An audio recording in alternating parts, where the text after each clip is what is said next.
Hey y'all, what's good, beautiful people? It's your girl Tay, and I'm here yet again with another update video. So definitely make sure you guys smash that like button, comment down below, subscribe, plus push your post notification bell button so that way anytime I upload a video, you will be notified. Happy New Year's, you guys. Today is actually January the 3rd. For me, you guys will most likely be getting this video on the 4th, but happy freaking New Year, okay? What did y'all do? I spent time with my family, with my children, with my love bugs, and I am loving it. Tomorrow, which actually today, I should say, today is my baby Felicia's birthday. So y'all drop some happy birthday wishes down below in the comment section. And yeah, we're gonna jump right into the news. So the first thing we're gonna talk about is this food inflation, because I know it's on everybody's mind, or at least it's on mine. Okay, food inflation has accelerated to record levels as many households suffered a challenging Christmas due to soaring prices. According to the new figures, the price of food for shoppers jumped to 13.3% in December from 12.4% in the previous month. It came as the latest BRC Nielsen IQ Shop Price Index showed a slight sign of respite for cash-strapped shoppers, as overall shop price inflation eased slightly to 7.3% for the month. It pulled back marginally from 7.4% in November, but remains close to record highs. Okay, price increases overall plateaued with a reduction in non-food inflation, offsetting the higher food prices, as told by Helen Dickinson from BRC. Okay, hopefully they get a handle on what's going on with food prices, because I mean, everybody is suffering. I know I talked about this in the previous video with you guys, but these prices are getting to be a little ridiculous. Okay, we've got some new C-19 restrictions as cases begin to surge. Now, this actually came out a couple of days ago. It says the U.S. recently issued new C-19 restrictions on travelers coming from China, requiring negative tests for travelers from that country starting January 5th. This comes as we are seeing a surge of cases in the United States. I don't see why they're making it about that particular country. I don't care what you guys say. You guys can come for me all you want to. I don't really think we can place the blame anywhere. We could say, oh, it came from there, but I feel like that's a crock of nonsense. At the end of the day, everybody has been affected by it, even them over there. And restrictions, if you're going to put restrictions because you want to ease or limit the amount of people that are coming in, I wouldn't just limit it from one particular country. I would limit it as a whole from everybody. But of course, what do I know? The problem is we're not getting our boosters, said Dr. Corey Herbert during an appearance on the New Nations Prime. Is that what that says? Yeah, on the New Nations Prime. So they're trying to say that because people are not getting their booster shots or their follow-up shots or whatever it is that they're supposed to be getting, this is creating an issue in terms of that, what do they call it, herd immunity. They're not seeing the levels that they want to see.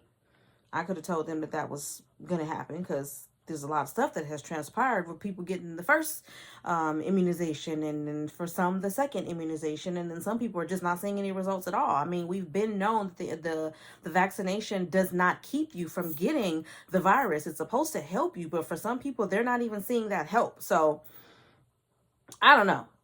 Whatever it is that they're trying to do, I do wish that they do something soon. California lawmakers return to Sacramento on Wednesday for the new year of policy making. Despite the storm system moving through the Northern California this week, state lawmakers will gavel in as scheduled at the state capitol starting Wednesday afternoon, which will be today. This week kicks off a new year of policy making and discussions on the state spending plan. It also gives lawmakers the opportunity to file new proposed laws for the next year and beyond. Here is a look at blah, blah, blah, blah, blah. Discussions surrounding the state budget have begun as California faces a projected $25 billion budget hole, okay, which state lawmakers and the governor will need to figure out how to fill for the upcoming year. Governor Gavin Newsom's first draft of his spending plan is due by January the 10th. Democrats in the assembly have said that the legislature may consider delaying some spending commitments or spreading out large commitments over several years, but also said key programs are safe, including education spending and state expansion of access to to healthcare. Democratic leaders have noted California is in a much better budget position than in the previous deficit years, with built-up reserves and prudent spending decisions, with the state had back-to-back years of big budget surpluses. It's unclear what budget cuts, if any, will need to be made. Republicans, which make up a super minority in both houses, blame Democratic policies for the state's potential budget problem. We are going to have to make tough decisions, said Assembly Republican leader James Gallagher. Okay, I think we need to prioritize the fundamentals of education and public safety. Let's make sure we're doing those things right. I'm sorry, you guys, just the thought of them saying, let's prioritize. What do you mean the fundamentals of education? Because the basic things that are needed for education, you're not providing. These children need better books. These children need a better environment in which to study. I don't like the school system. I don't like the way the schools look, especially public schools. Does public school means low grade? Does public schools mean that our children need to go to school feeling like they're in prison? Or me feeling like I'm sending my kid to a school, a child-sized prison for 8 hours a day? I'm not really feeling public education, and I don't think that it should be a separation in terms of education, where there's public education and then there's private education. Private education is held way up here, and I don't think there should be a difference. Either way it go, we want to educate our children, so why do we have to pay a certain amount of money to get good education? That says something to me right then and there. Okay, if anything, I think the education should be the same, and if you want to offer additional courses, that should not be what do you say, how do you call it, what's the word I'm trying to say? Like, I remember when I was in high school, which was a while ago, we had what's called electives. Okay, we could take a music course, we could take a typing course, we could take a home ec course if we wanted to. It wasn't necessarily something that you needed to take, but it was in addition. I also remember that my high school actually offered the opportunity for you to take some college courses at the same time as you were in high school. Now, I believe that private education should work a little bit more along the lines of that. Okay, if we're going to be offering language arts, we're going to be offering Spanish, maybe French, you know what I mean, the basic fundamentals of learning a new language in high school and middle school, then I think that we should go a step beyond that for private education, if that makes any sense.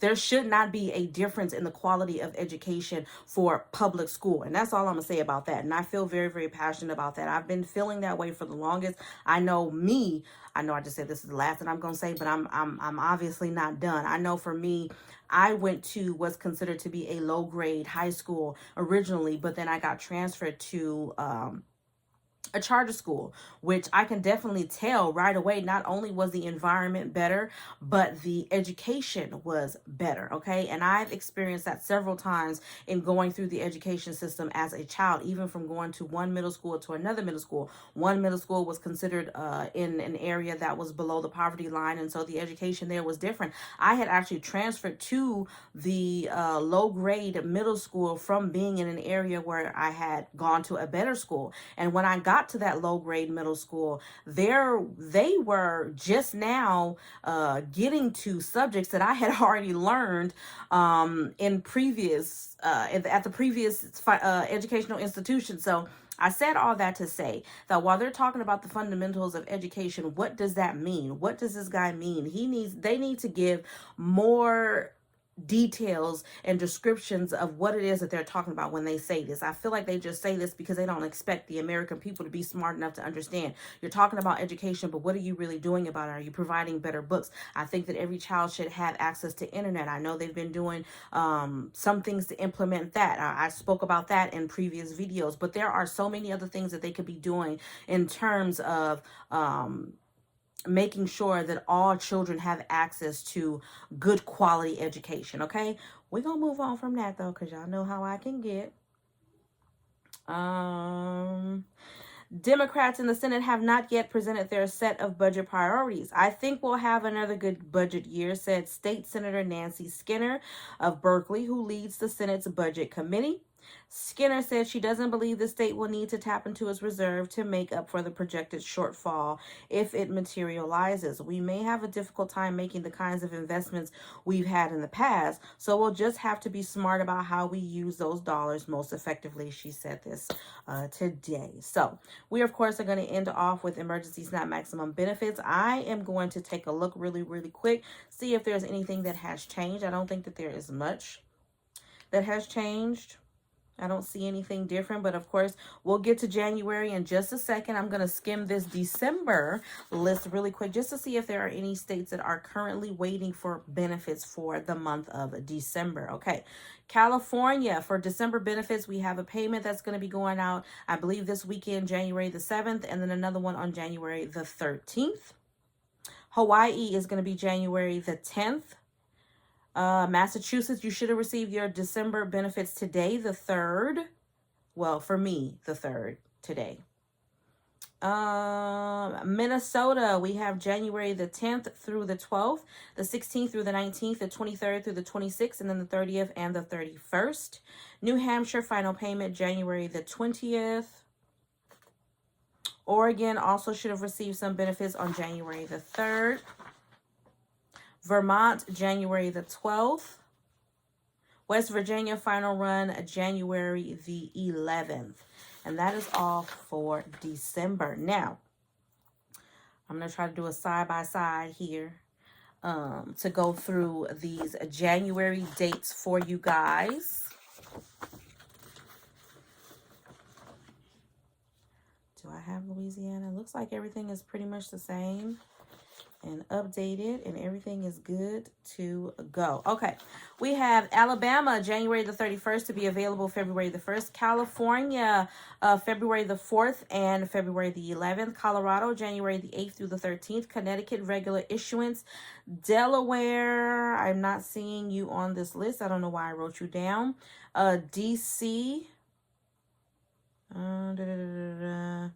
still haven't, okay, never mind, you guys. Delaware, DC, or Guam still has not been approved.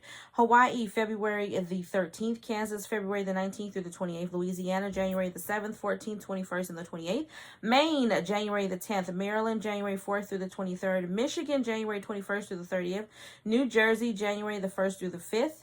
New Mexico, all month long in January. North Carolina, January 22nd through the 31st. Ohio, January the 24th. Oklahoma, January the 10th through the 15th. Oregon, January the 10th, the 30th, and February the 1st. Rhode Island, January the 4th. South Carolina, January the 1st through the 19th. And just remember that they are marking this month as a transition month. So if the emergency declaration on a federal level gets extended beyond January, you guys will most likely not receive any benefits moving forward after this month. I'm just saying that may change, but as of right now, that's what it states on the USDA website. Texas, January the 3rd through the 5th, and then January the 9th through the 10th. Utah, January 28th.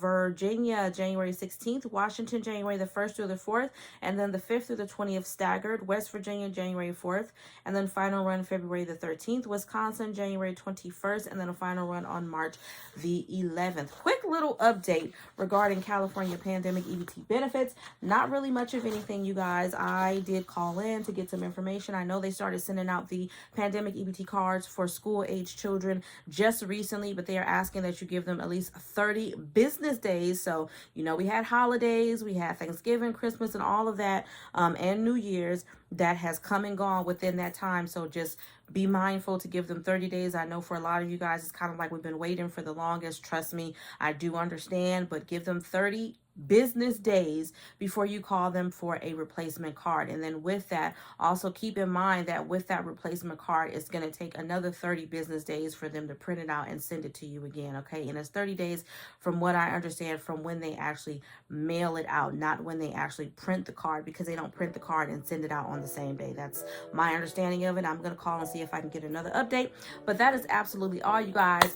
All right. As always, I hope this information has been in some way helpful or useful to you in at least a little bit. Do me a favor if you haven't already. Don't forget to smash that like button, because it really does help to let YouTube know that you like what I'm doing and you want me to stick around. Let's drop some red hearts down below. I look good in red. Red is my favorite color, you guys. I don't get to wear it as much as I would like to, but I am taking the opportunity to wear it. I am still in my holiday phase. I know the holidays for most people are gone, but not for me.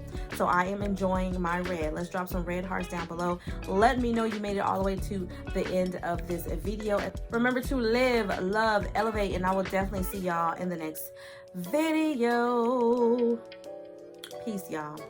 Bye.